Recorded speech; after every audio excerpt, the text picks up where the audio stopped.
guztioi eta ongi etorri Eusko Ikaskuntzaren mai inguru berri batera hemen Radio Vitorian. Beste behin, zuekin.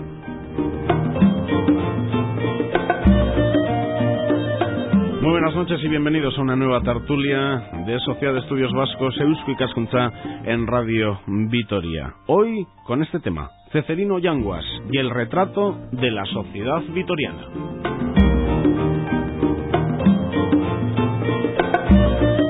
Tres invitados en los estudios de Radio Vitoria, invitadas, Ainara Miguel Sáenz de Urabain. Ainara, Gabón, buenas noches. Bueno, Ainara es autora de la publicación Vitoria Imagen de una ciudad en calma. ¿Una ciudad en calma? ¿Vitoria siempre ha sido una ciudad en calma? Bueno, ahora ya no sé, pero en los años 30 sí, desde luego. Bueno, es una ciudad muy ordenadita. Sí. Ahora también. Ahora también. Te lo dice un periodista que intenta seguir la actualidad de Vitoria, que tampoco es escandalosa. Bueno, sí, porque nos quejamos siempre por algo. En ese sentido, no sé si habrá cambiado la sociedad. Igual también hablamos de eso. Eres profesora de la Universidad de Burgos. Sí. ¿Y vas, vienes? ¿Cómo te organizas? Voy y vengo. Me organizo mal. Todas las semanas voy los lunes, martes, vuelvo jueves, viernes, según. ¿Y qué impartes en la Universidad de Burgos? Pues casi todas las asignaturas comunicación audiovisual. Dentro de la licenciatura, casi todas las asignaturas que tienen que ver con la interpretación de los discursos audiovisuales. Pues una semiótica de la comunicación, narrativa audiovisual, sociosemiótica. ¿Antiguo periodismo? Bueno, sí, antes era ciencias, nosotros estudiamos ciencias de la información, que después se dividía entre publicidad, comunicación audiovisual y periodismo. Pues esto es comunicación audiovisual ya desde el principio. Desde el principio. Han cambiado los planes de estudio, también en la universidad. ¿Es una universidad pública, privada? Pública. Es pública. Sí. ¿Y qué número de alumnos? ¿Es un campus importante el de Burgos? El campus es grande, yo creo que tiene unos 2.500 alumnos, pero sobre todo están en la universidad, en la escuela politécnica. Nosotros tenemos poquitos, es una licenciatura nueva que se estableció en el curso 2003-2004, hemos sacado ya 2 promociones y andamos en torno a los 400 alumnos. 400 alumnos. Sí. Otra posibilidad para cualquier vitoriano que nos escuche a la hora de acercarse a la Universidad de Burgos. Y 2 trabajadores del Archivo Municipal de Vitoria-Gasteiz. Un lujo que tenemos en la capital alavesa. Javier Berasaluce, fotógrafo, conservador del Archivo Municipal de Vitoria-Gasteiz. Javier, Gabón, buenas noches. Hola, buenas noches. Bueno, ¿qué hace un fotógrafo conservador en el archivo? ¿Cuál es su trabajo? Bueno, pues así en líneas generales, cuidar el fondo fotográfico.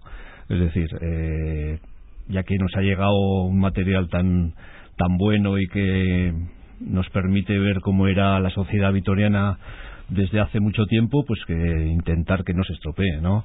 Principalmente eso, bueno, hacer copias, difundirlo, todo ese tipo de cosas. ¿Cuántas fotografías tiene el fondo? Bueno, pues así no las hemos contado porque es casi imposible, teniendo en cuenta que hay fondos muy grandes y de pequeño tamaño, 35 milímetros, por aproximadamente de 350 a 400.000 fotografías. Bueno, y María José Marinas, responsable de documentación del Archivo Municipal. María José, Gabón, buenas noches. Buenas noches. Bueno, no sé, yo a todas las responsables de archivos que conozco, tenéis todas muy buena cara. Como si os gustara muy mucho, buena profesión. Como si os gustara mucho vuestro trabajo. Pues sí. Me estoy acordando de Carmen, por ejemplo, en la Fundación Sancho el Sabio, también de otros fondos que hay en Vitoria-Gasteiz, pero no sé, se me ha venido eso a la cabeza, que tenéis todas muy buena cara. Además sois mujeres, muchas de vosotras. Sí, bueno, es una profesión en la que predominan las mujeres actualmente. Sí. ¿Cuál es tu responsabilidad dentro del archivo?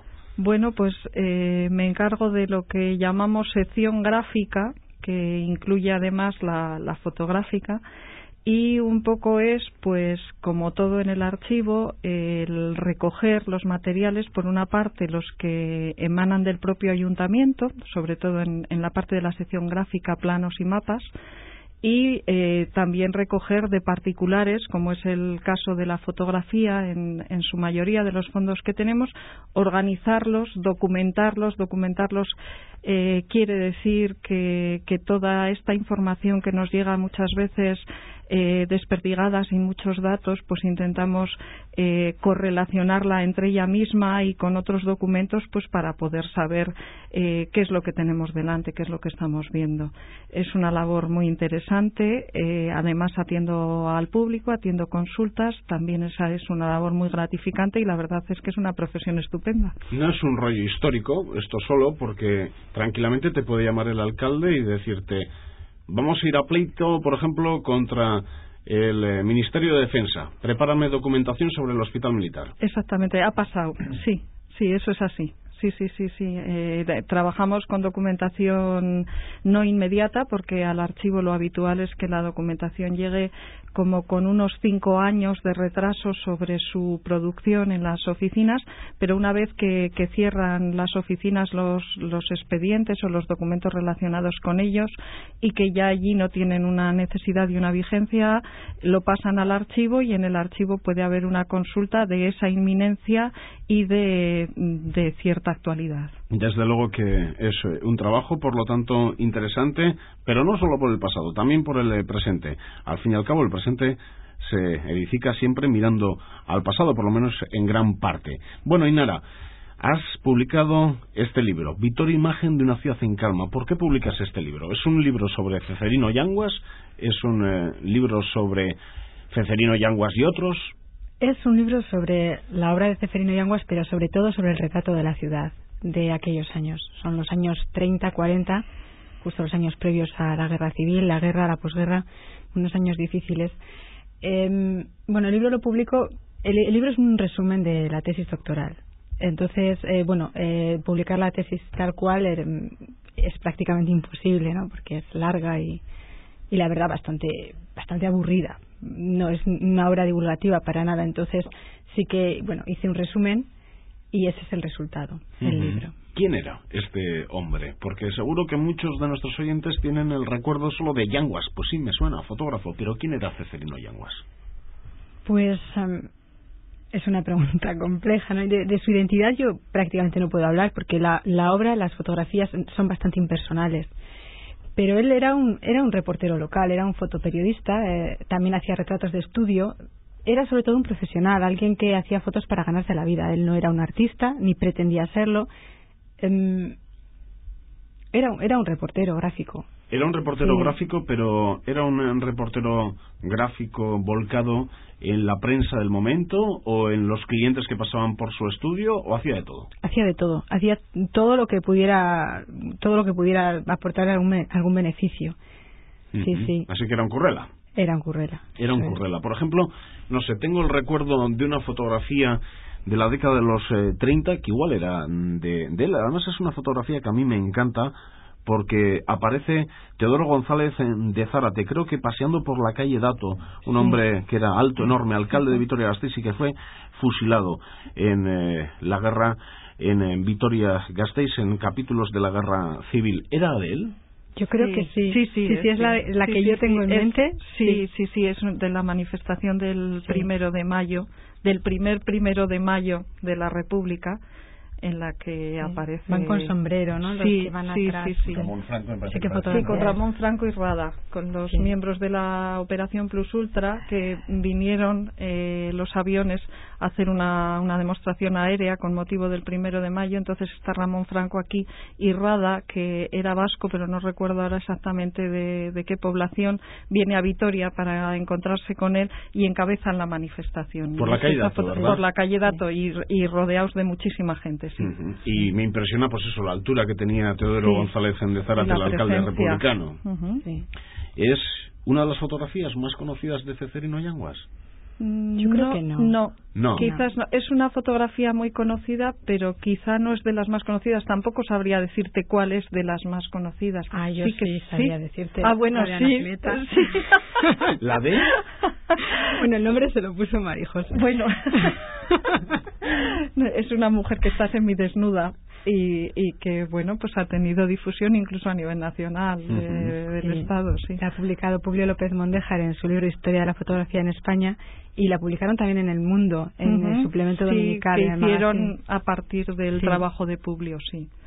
Sí, esa es y una esa fotografía. es una fotografía, por ejemplo, de encargo. Entiendo que la de Teodoro González de Zárate o era de contratada, prensa, era de prensa, sí, para cubrir la noticia del 1 de mayo. ¿Y la mujer semidesnuda es un encargo privado? Es una incógnita. Es una incógnita.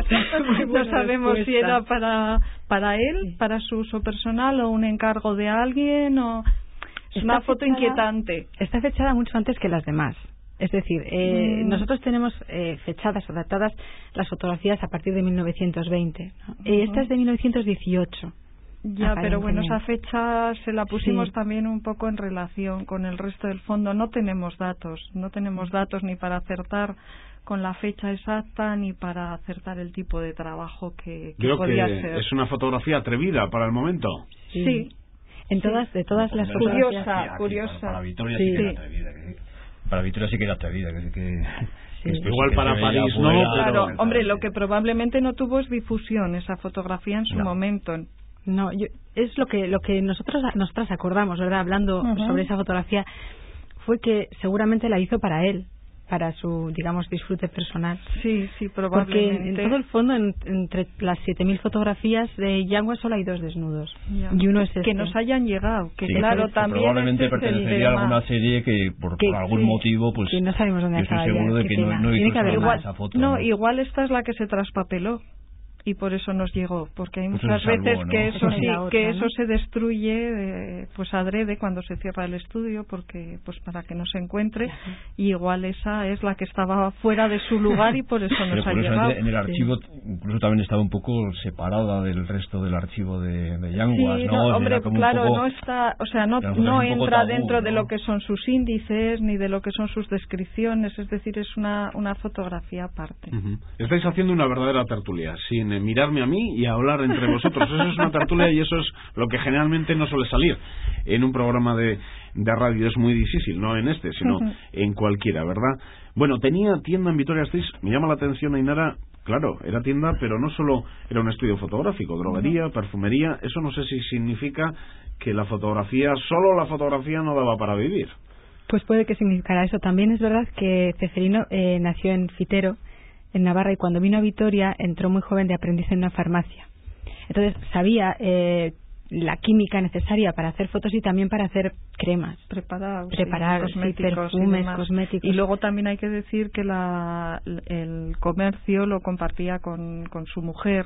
Entonces, pues probablemente él se dedicaba más probablemente porque no lo sabemos, como decía antes Ainara, pues al tema de fotografía y demás, y ella al tema, no sé si tanto de la droguería, pero sí de la mercería. Es probable que nos esté oyendo mucha gente de Vitoria que tenga ya años y se acordarán, porque mi hermana se acuerda, de que le compraban las medias. ¿Dónde tenía la tienda? Pues en la calle San Prudencio, en la misma línea del teatro principal, pero más hacia la calle Dato. ¿Entre Alberdi y el teatro principal o más allá de Alberdi? Yo creo que más allá de Alberdi. No lo sé situar exactamente porque yo no lo he conocido, pero sí, creo que entre Alberdi y la calle Dato. Calle San Prudencio, por lo tanto, en aquella Vitoria-Gasteiz pequeña, un pueblo grande. Si ahora todavía nos queda algo de pueblo, no quiero ni pensar lo que era entonces Vitoria. No, 40.600 habitantes, poco más. ¿Cómo era aquella sociedad vitoriana? Oye, yo tengo 33 años. Ya, pero como lo has estudiado... Sí, bueno, pues yo creo por las imágenes, ¿no? Claro, las imágenes se ven en blanco y negro, pero yo creo que la ciudad era también así. Era un poco en blanco y negro. Hay gente que se enfada cuando lo digo, pero... Era una ciudad tranquila, muy tranquila, seguramente demasiado, quizá. Era una ciudad pequeña, muy pequeña, funcionaba como, digamos, centro de servicios de muchos pueblos de Álava. ¿No era industrial? No era industrial para nada, no. Era una ciudad en la que pasaban pocas cosas realmente. De todo lo que retrató Yanguas, pues hay muy pocas cosas destacables, ¿no? Hay alguna visita del rey, pero en realidad pues eran lo de siempre, eran bodas, eran desfiles militares ya en la posguerra, procesiones religiosas, monumentos, dignatarios, y no sé, lo había típico. Muchos, militares y seminaristas, ¿no? Sí. que eso también marca mucho, ¿no? Que es lo típico que Y modistas, dicen. También modistillas, había muchas modistas. Y muchas fotos de modistillas. Y muchas fotos, sí.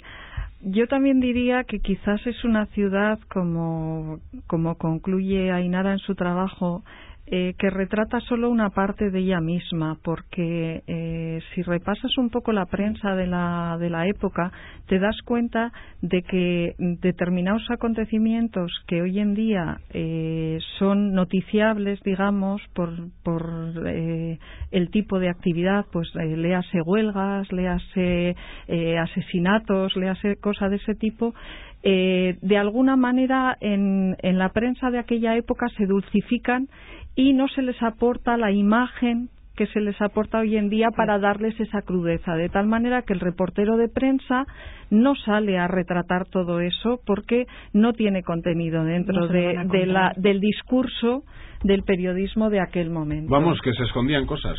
No, se citaban, pero se citaban pasando por encima. O sea, tú sabes, lo lees, que hay una huelga de saqueras y que increparon a no sé quién, pero no hay una foto que acompaña eso. Hay una foto que acompaña pues al cortejo de autoridades que van... Vamos, que el que pagaba la fotografía claro, no tenía ningún interés en que apareciera aquello. Evidentemente. Al contrario, ¿no? Había muchos tabús, claro. sí, muchísimos más que ahora. Ahora también los hay, ¿no? Pero quizá en otro sentido. Ahora es más la corrección política. Antes sí que se ocultaba lo duro, lo morboso, digamos los callejones, ¿no? La prostitución, la pobreza, todo eso tenía que haber, había de hecho. Claro, bueno, había. Ayer vi un reportaje en televisión que hablaban de un accidente ferroviario que hubo en el año 44 ya, en un túnel cerca de León, que hubo 200 y pico muertos, y aparecía en la prensa una notita, pero de 10 líneas, o sea que eso ahora sin embargo es impensable, del caudillo, efectivamente, claro. Era mucho más oficialista, ¿verdad? Claro, Sí. bueno, porque al poder, lo que decías, ¿no? Al poder no le interesaba el que apareciera ningún tipo de suceso que saliera un poco de la normalidad, ¿no? De hecho, eso estamos haciendo ahora un trabajo con Burgos, con fotografías de allí, con un fotoperiodista que se llama Eliseo Villafranca, que ha muerto estas Navidades, bueno, pues con el hijo y tal, y las fotos son de los años 60 y son prácticamente iguales. Claro. Hombre, Cambia el fondo, cambia la militar, catedral, ¿no? Capital militar, Burgos. Pero es que han pasado 30 años y las fotos son las mismas. Sí.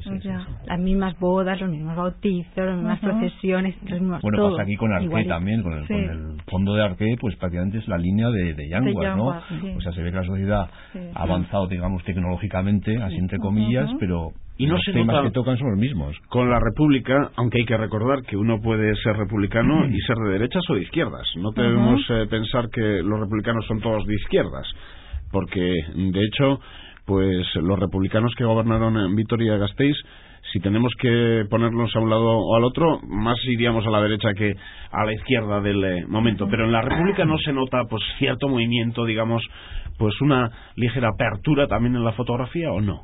En esos años de República. En principio, yo diría que no. Así es que muy poco tiempo. Tradicionalistas y conservadores también en República. El que dura la República para poder cambiar unas costumbres tan enraizadas en una sociedad. Es muy probable que lo que es el contexto social real en el día a día sí que cambiaran, porque habría personas que con sus nuevas aptitudes y con su forma de expresar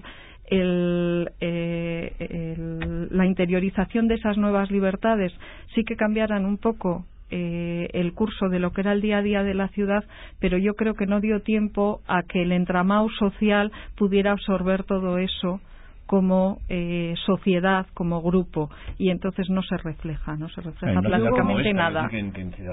No, aquí estoy hablando de Vitoria, claro. Empezaba a entrar, ¿no? Se cortó de raíz con la guerra, pero empezaba a entrar y había nuevos reporteros con nuevo enfoque, etcétera, etcétera. No pero podemos aquí no, comparar Vitoria con el Madrid o Barcelona de la época, está claro, y era muy católica Vitoria, la religión estaba en todas partes, tenía mucho poder, entonces hasta el punto de dar miedo.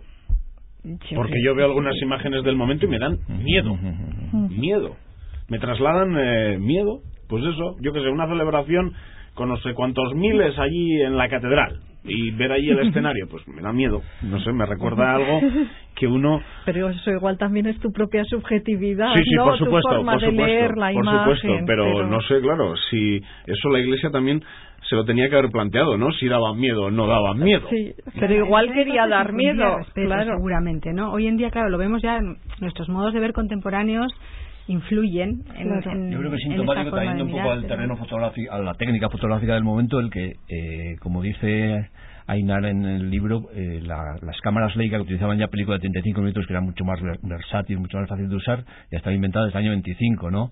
Y esto es que pues habían pasado 5 o 10 años, seguían utilizando cámaras de placas grandes, con lo que eso suponía de el traslado de material, de falta de espontaneidad, etcétera. Pero bueno, estaban un poco cerrados a todo tipo de... Incluso, claro, todo esto es muy subjetivo, pero uno piensa, así en su consciente, que el color se tuvo que inventar algo así como el 5, 6, 7 de marzo de 1976, como que estuvimos con blanco y negro hasta el 3 de marzo y los funerales de la catedral, y que a partir de entonces entró el color. Hombre, ahí tiene mucho que ver también la prensa, porque la prensa es en blanco y negro, y entonces lo que nos lo transmite en blanco y negro, porque para esa época ya se utilizaba y mucho el color en todo lo que eran publicaciones de otro tipo, divulgativas, folletos, yo tengo alguna revistas, fotografía del momento en color, etcétera. Pero no hablo de niño, las fotografías de blanco y negro y el color, ahí andaba, de la transmisión ya en imprenta de esas fotografías,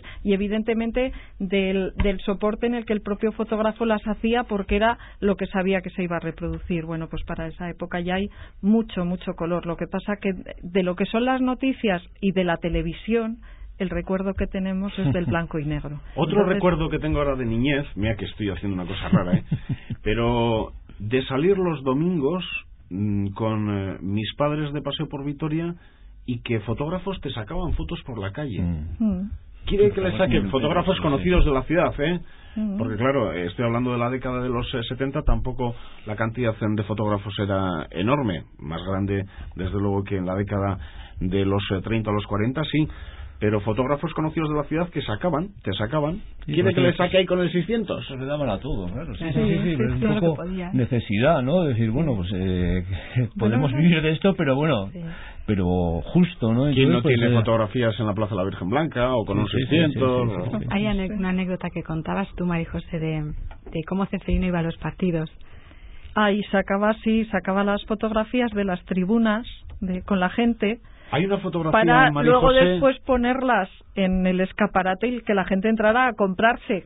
Claro, hay una fotografía del partido contra el Atleti que se tuvo que suspender y que se tuvo que hacer de nuevo por la cantidad de gente y la tribuna llena. Pero esta es de Arqués, en los años 50, cuando la vez subiera a Primera División la primera vez o la segunda vez. Sí, es que hay fotografías de Mendizábal. Menos mal que me ha salvado Javier, porque yo no sabía qué foto era. Debieron vender más entradas de las disponibles y bueno, se invadió aquello y tuvieron que suspender.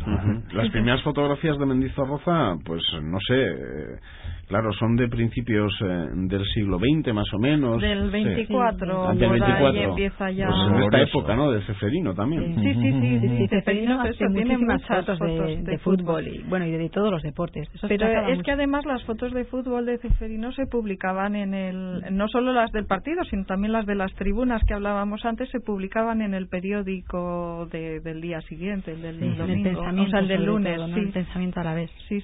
¿Hay algún momento en el que esa sociedad tranquila, tradicional, conservadora, pues se desmelenaba un poco? Bueno, están las huelgas, sí que se rompieron algunos cristales. Pero vamos, hombre, a ver, sucesos hay. Si uno lee historia, accidentes, se da cuenta de que hay hoy mismo, casualmente, y además ha sido pura casualidad, porque me lo han consultado. He estado viendo unas fotos de Ceferino que eran de un entierro y me han pedido el dato de quién era la persona, el cadáver. Y entonces he estado mirando y curiosamente era el asesinato del secretario de la Diputación por un miñón. Bueno, aquello es y bueno, las fotos correspondían a lo que era la conducción y demás, es decir, a la parte ordenada y de homenaje de lo que era la noticia. No había el morbo de la capilla ardiente, de los momentos después, que es lo que hubiéramos tenido ahora. De alguna manera sí que refleja Sí, pero nunca triunfó la demanda. revolución aquí, ¿no? No, es lo mismo que con la guerra. Es que hay una guerra en medio de hay una guerra, los pero años... aquí casi no se entera, ¿no? No, Es decir que, bueno, se hombre, entera el que se entera, ¿no? sí El que, al que le afecta pero, directamente, claro, pero bueno. pasan hambre, ¿no? Sí que hay Hubo apareamiento. algún fusilamiento. Sí, 170 ejecutados. Pero dice que el pueblo así en general, mi madre suele contar que en la guerra ahí se lo pasaba bien, porque bueno, avisaban de los bombardeos y tal, y se metían ahí todos los chavales en el sótano y tal, eso.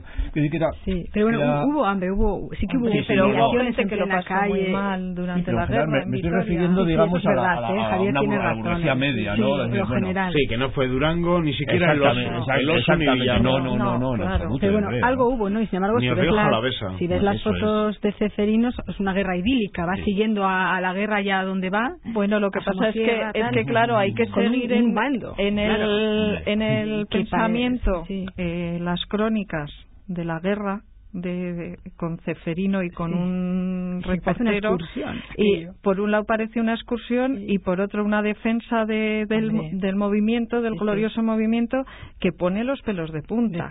Pero o sea, por lo parcial, a zonas como Somosierra y demás. Y luego al frente de Guipúzcoa, van siguiendo a los nacionales, y además sirve de alguna manera pues para tranquilizar a las familias, porque hemos estado con no sé quién y con no sé cuántos y tal, y tranquilos que están todos bien, que eso, pero salen, pues parece la guerra de Gila, la verdad. Sí, yo suelo decir sobre eso, María José, que bueno, con los años hemos ido consiguiendo pues otros documentos y otras versiones de aquella guerra, ¿no? Pero cuando nosotros éramos niños, cuando nosotros éramos jóvenes, solo sabíamos la versión de los que ganaron la guerra, ¿no? Claro.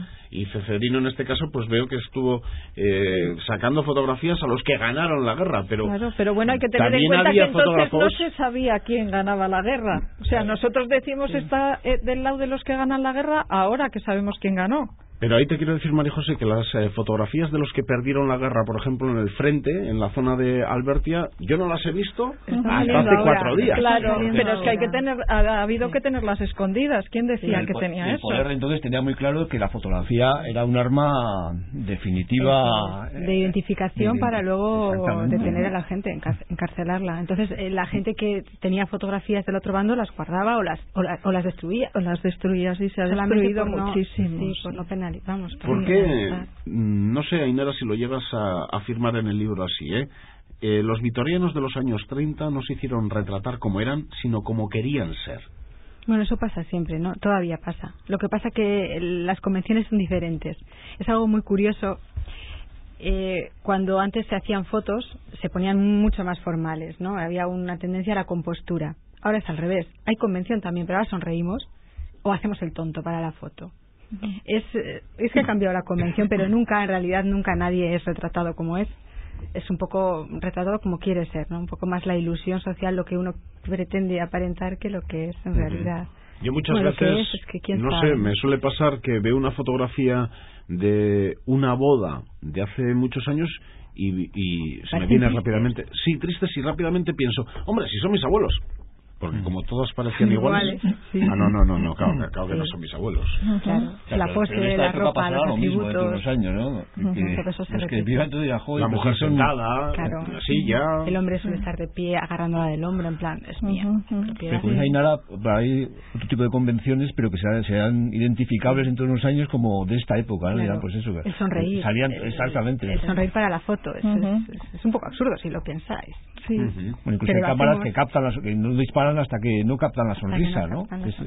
Eso ya es el no va más, Sí. De todas maneras, sí que hay que pensar también que la postura ante las fotografías, ante tus propios retratos, han cambiado desde el punto de vista del que hace, o sea, del que es objeto de ese retrato, porque en una época una persona tenía 1 o 2 retratos de uno o dos momentos importantes de su vida. Actualmente nos hacemos una foto en cualquier momento y de cualquier manera, entonces lo que intentas es estar, si puede ser, mejor que en la anterior foto y que no salgas demasiado mal y que aparentes. De la otra manera, la persona lo que quería era dejar para los suyos y para su recuerdo un momento muy importante, de tal modo que ese rostro de dar importancia al asunto pues será fundamental. Evidentemente no vas a salir poniéndole los cuernos al de al lado en la única foto que te van a hacer en tu vida. ¿Qué forma de pasar a la foto? Los cuernos ya se los pondrás después. Ainara tiene mucho peligro. Tiene mucho peligro. Lástima que ya uno pues no está para ir a la Universidad de Burgos. La mujer. Tengo un dato aquí, no sé, Ainara, si es tuyo. A pesar de que en 1930 había más mujeres que hombres y más pobres que ricos, solo aparecen 125 fotos de mujeres y 25 de pobres. Sí, eso es verdad. Y de haber escrito eso me arrepiento un poco, porque parece que Yanguas era muy conservador, muy tradicional, machista, pero bueno, en realidad lo era, ¿no? Pero toda la sociedad era así. Quizá me faltó contextualizar un poco, pero sí es verdad, hay 125 y de esas 125 solo 30 están realizadas en exteriores, lo que nos da una idea de hasta qué punto en aquel tiempo el hogar era el sitio donde tenía que estar la mujer. Vista pública, sí. ¿No? Era pues propiedad privada prácticamente y que no hay ninguna excepción, digamos. Bueno, los dos desnudos. Bueno, pero uno de los desnudos es una especie de representación artística. Te quiero decir que ni siquiera tiene ese contenido erótico. Eso es una excusa, yo creo. Sí, pero no tiene, o sea, no tiene la fotografía al verla. Te produce más sensación de desazón por la delgadez de esa persona, por lo que expresa su rostro, que el morbo ese erótico. La otra es la fotografía de una modelo de un escultor, ¿no? Con una calavera en la mano. Entonces da la impresión eso de que está preparada pues para que el escultor la tome como y tiene la calavera en la mano y una estatua de piedra detrás. Y cuando ves la foto está en el estudio, no sabes muy bien cuál es de piedra, si la estatua, la mujer. Sí, es un poco. Sí, la otra, la Anacleta, es más sensual. Para la época más sensual, sí. Bueno, no, pero es una fotografía que tiene un contenido erótico innegable. Sí. Yo la otra la pongo mucho más en duda. La otra tiene la calavera como excusa, el estudio del escultor, que también disfraza un poco, ¿no? Digamos, de artístico, el interés sensual que pudiera haber. Sí, es verdad. 3.000 fotografías están recogidas en el archivo de Ceferino. Más. 3.000 son el objeto de estudio de Ainara. Sí. ¿Y qué has tenido? ¿Que hacer una selección, Ainara, del material? ¿Una por una prácticamente? Bueno, no, de las 7.000, ¿no? Son más o menos 7.000 las que hay. De esas 7.000, unas 4.000 eran fotografías de carné, entonces quedaron ya fuera de la investigación, quedaban 3.000. Y esas sí que las vi todas, las escaneé, además las inserté en una base de datos informática, de modo que ya la colección pues era bastante asequible, ¿no? Y de ahí para el libro salieron unas 205. Este es un tipo de trabajo que suele tener mucho éxito en la sociedad, ¿no? La fotografía es un enganche tremendo. Las exposiciones que habéis realizado han sido todas de gran éxito. No sé cuál es el enganche. Bueno, pues porque yo siempre digo que las fotografías son como ventanas que te permiten ver pues una época que tú no has vivido, por ejemplo, en este caso, ¿no? Y entonces la gente, por ejemplo, ve las calles por donde transita habitualmente, pero las ve con otra gente y con edificios que antes existían y han sido sustituidos por otros, es decir, que tiene pues muchas entradas ahí que a la gente le interesa mucho, ¿no? ¿No tenéis algo pensado para el futuro? Sí, siempre tenemos cosas pensadas para el futuro. Cuenta, José. No, bueno, hacemos una exposición cada 2 años. Entonces, acabamos de terminar con la del año 2008, estamos cerrando, como quien dice, y estamos pensando en la del 2010, pero todavía no os podemos adelantar nada. Estamos un poco valorando. Me encantó, por cierto, la última. Sí, me alegro.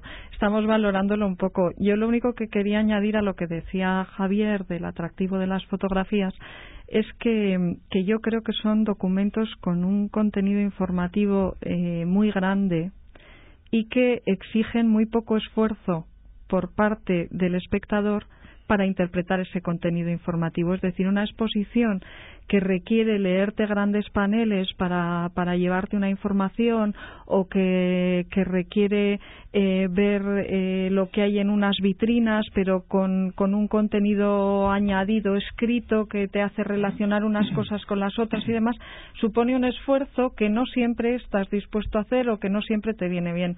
La fotografía, tú te enfrentas a ella con un nivel de profundidad que eliges tú, y además siempre son fotografías, al ser de un fondo como el nuestro, que están de alguna manera enraizadas con lo que es la gente que va a ir a verlas, la gente de Vitoria, ¿no? Entonces se forma ahí un conglomerado de intereses muy importante. Yo quería decir a ese respecto, ¿no? Pues está diciendo la fotografía es una ventana abierta al mundo, la fotografía tiene muchísima información, todo eso es cierto, pero yo creo que hay que mirarla con más cuidado de lo que se mira.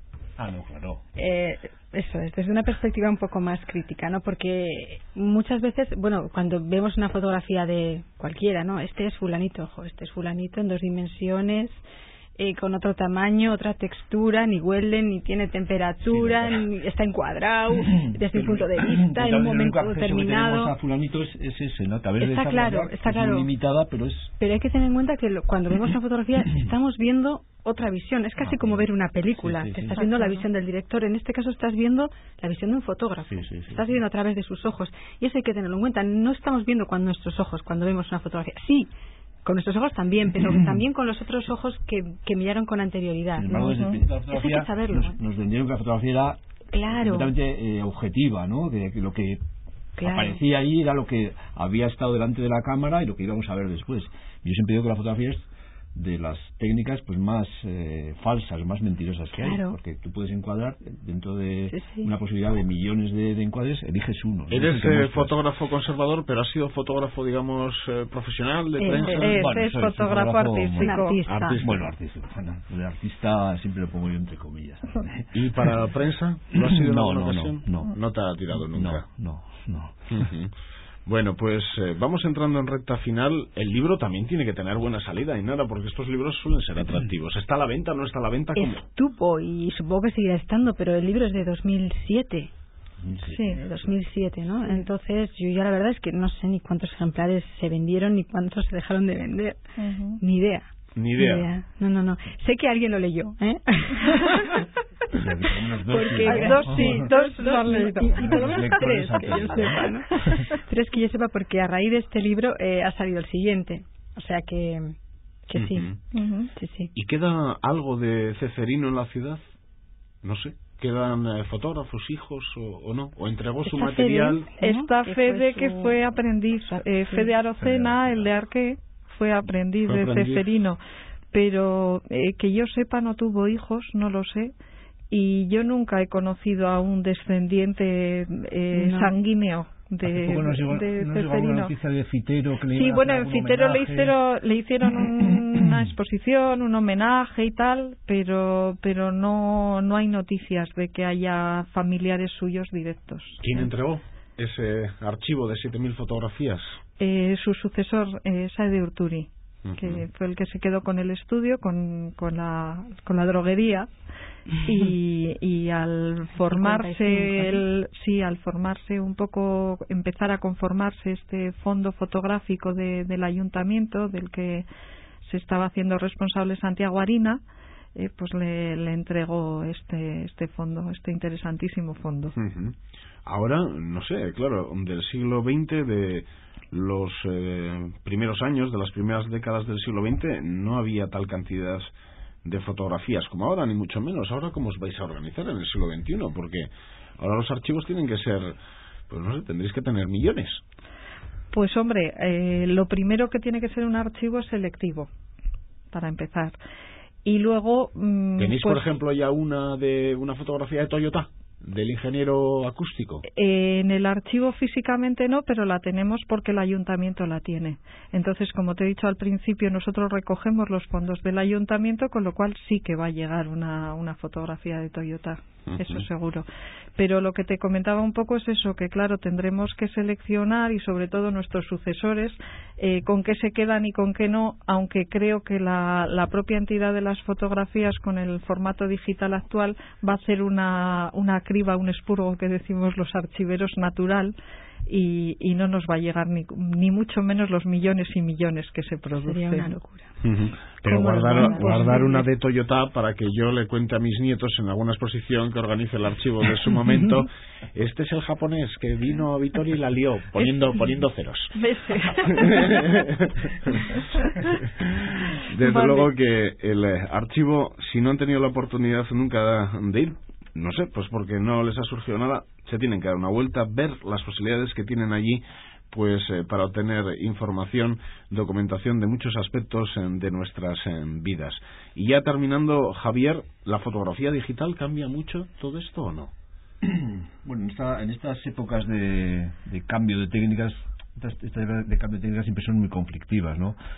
Yo creo que la fotografía digital tiene que encontrar su propio lenguaje. O sea, yo soy de papel todavía, no sé si es que papel, soy muy tradicionalista, igual que la sociedad digital en el siglo 30. En papel, o sea, a mí verlas en ordenador. Ya. Es otro tipo, no sé, es fotografía, pero digamos que tiene que encontrar su propio lenguaje. No puede asumir lenguajes que es de otra época y que es de otra técnica, ¿no? Por ejemplo, en Photoshop, pues hay herramientas pues para imitar pues la fotografía que saldría con una película, pues por ejemplo con una tri-X, una Kodak, ¿no? Y eso a mí me parece absurdo. La fotografía digital tiene su propio formato y debe de encontrar su propio lenguaje sin imitar otras técnicas del pasado, y es tan válida pues como la analógica, ¿no? Bueno, lo que hace un montón. Yo me enfado porque a nuestros alumnos les enseñan para hacer a grabar cine que parezca antiguo, pero bueno, pero ¿qué es eso? No tiene ningún sentido. Ya, pero bueno, pero es que ya parecer a la a eso iba yo, que eso pasa siempre que hay un cambio de técnica, que como la relacionas con una técnica anterior, lo que quieres es que la imitación sea muy buena, hasta que te das cuenta que lo que tienes entre manos es tan bueno o más que eso, pero como dice Ainara, otra cosa. Entonces es cuando empiezas a entender. Tienes que encontrar el discurso, el lenguaje del nuevo sus medio. Posibilidades y su entidad, claro. Pero necesitará tiempo, como siempre. Sí. Pues Ainara Miguel Sáez Endurabain, Javier Berasaluce, María José Marinas, a las 3, muchas gracias por estar con los oyentes de Radio Vitoria.